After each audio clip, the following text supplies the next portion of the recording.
Hello again, everyone. This is Joe Henches with Beyond the Chart. This is the first weekday market wrap video in this playlist, and I'm going to be sharing this with you several times a week. What this will be, this first video is from August 8th, okay?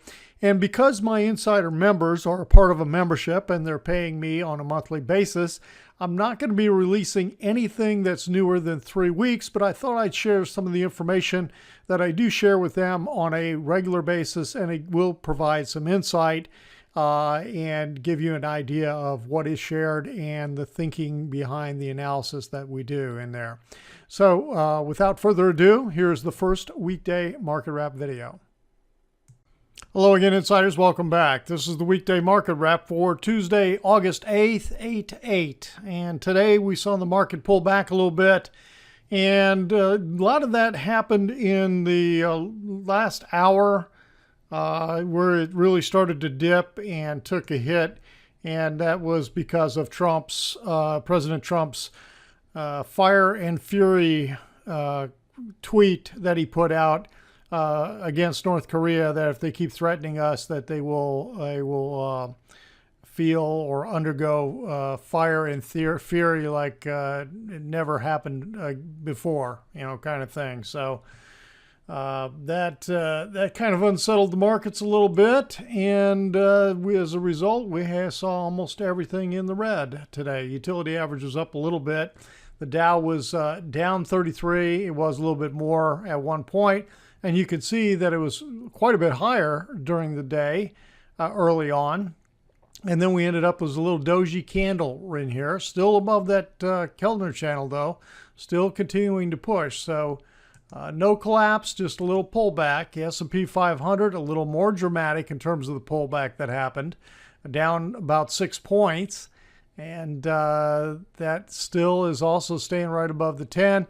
Here we had the look of a breakout, like a continuation of this move yesterday, although it opened down slightly this morning, and then it rallied, and then it came back down. So now it's kind of to be seen. Do we get further continuation to the upside tomorrow, or is this it and we're reversing back down and pulling back some? NASDAQ Composite. It was down 13.3, a little doji candle, a little more like what the Dow did in terms of its look. The New York Composite a little more bearish. This looks like a big engulfing type reversal, potential reversal candle, and I say potential because you got to have continuation on it. It did close down almost 38 points, closed below the close of quite a few days in here. If you look at this chunk of trading, okay, what is the close on this day? 954. We're below that close. What's the close here? 956. We're below that close. We are below the closes of the last 2, 4, 6, 8, 10 trading days with the price action here on the New York Composite. So yeah, that looks a little more bearish. Okay, we'll take a look at the McClellan Oscillator here in a minute. Russell 2000. You can see how it was rallying, and then they just pulled the rug right out from underneath it. Let me zoom that back out a little bit. It was down 4 points at the close. The short-term trading index didn't get super bearish at the close at 1.05, and when you look at the breadth of the market today, it was negative. 19 stocks down for every 11 stocks up. And the volume was about almost 2 to 1, minus 21 to plus 11. So almost 2 to 1 on the volume. So the trend stays right in here at the 10 days, right about where this close was today. It's at 1.068. Okay, the VIX. VIX was really rallying. Here's the breakout. Remember, I had these lines. We talked about this consolidation, potential flag, and now we got a breakout today. So we're going to watch and see how much further is this going to go. Is it going to go the entire distance of this flag, or the flagpole in here, or is it just going from where it broke out? If that's the case, we probably got a little bit more to go, but this could be a sign that it's ready to do something a little different. We closed at 10.96. We were up around 11.5 at one point in the last hour, actually. And the high-low on the New York Stock Exchange, there were 90 more new highs than new lows, so that stayed positive. When we look at the NASDAQ stayed positive as 76 more new highs than new lows, so no major breakdown there. When we go back and let's take a look at that McClellan oscillator, you can see we've now pulled down. We've now gotten a little more oversold. We're down in that neighborhood of being as oversold as early July and late June, mid to late June in here. We're down in that neighborhood, okay? The May pullback got a little lower, so this is going to be interesting to see. Does the market get its legs underneath it in here, or does it continue to break down and pull back more right now? That's the McClellan oscillator. We look at the put to call ratio, 67 puts for every 100 calls. It keeps that 10-day right at 0.68, so no change in the sentiment there. Now, when we go back and take a look at the high yield bond fund, the story continues. Risk off. Okay, so we started to get this closing below the 10, closing below the 10. Now we got a big expansion in here. Okay, big move to the downside, down 38 cents. It looks, 38 cents isn't a whole lot, but on the chart, it looks a lot bigger. And the interesting thing in here is that the low today, which a lot of this was happening in the last hour or so, this broke the lows of the last 19 trading days. Okay, so we talked about the New York Stock Exchange, the NYSE composite closing below the lows of the closes of the last 10 days. Now we got the high yield bond fund closing below the trading ranges of the last 19 days. That looks fairly negative to me.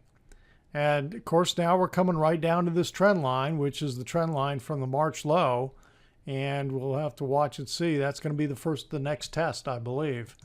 All right, so that's the high yield. Let's take a look at TLT, long-term bonds. What did they show us today?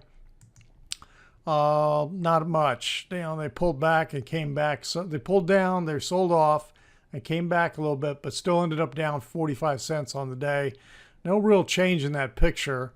It looks like the short term wants to push higher, but it's almost like it's in this trading range, between right in here at 122.8 to 126. It's like it's establishing a little trading range, and we'll see how long it stays there. The dollar, the dollar was up a little bit today, almost like it wants to continue from that after that pause yesterday. It was up 0.215. Not a huge day though. And actually, the body of the candle is just kind of staying in the middle of the trading range. It's not a doji candle, but it pulled back from its high some. So we'll watch that. You still have to say that the short-term trend's to the downside. I mean, we don't hasn't put in any kind of substantial turn. I mean, we got this kind of stuff last time. I mean, look at these 3 days right here, right? Look at these 3 days right here. Very similar.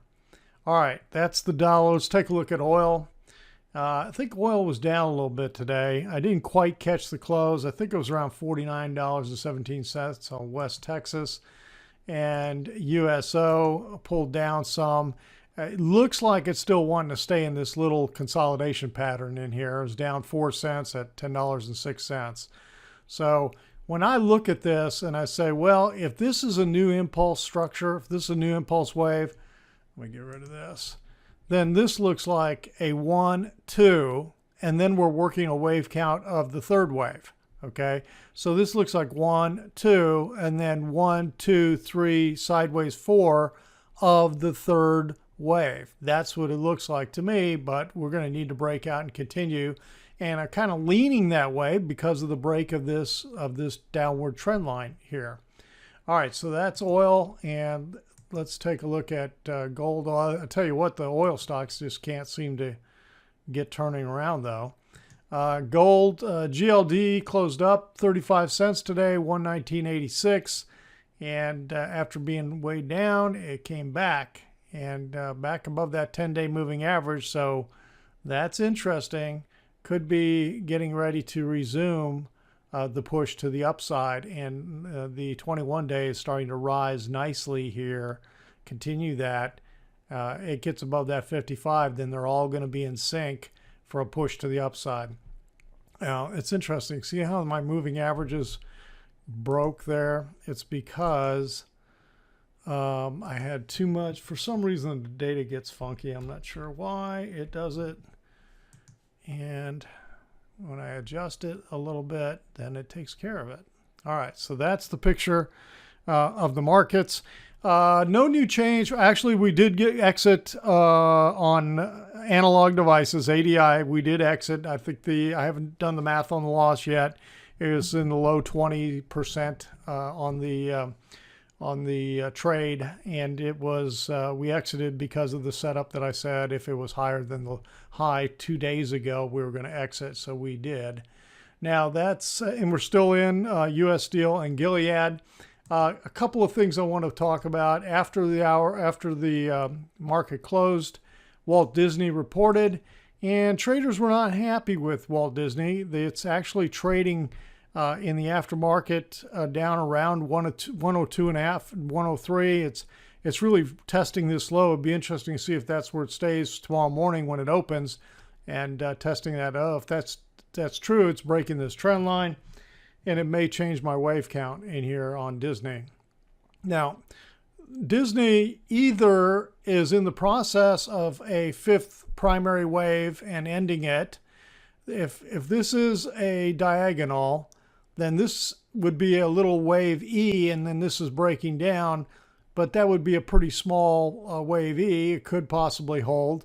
The alternate count is that the fifth primary wave actually ended right over here, and that we are working our way down, that this is the first intermediate wave to the downside, and then we had this big A, B, C intermediate wave 2, and that we're actually working an intermediate wave 3 to the downside. So we'll watch and see how these wave counts start to play out, and see what happens here with the rest of the week on this with Disney.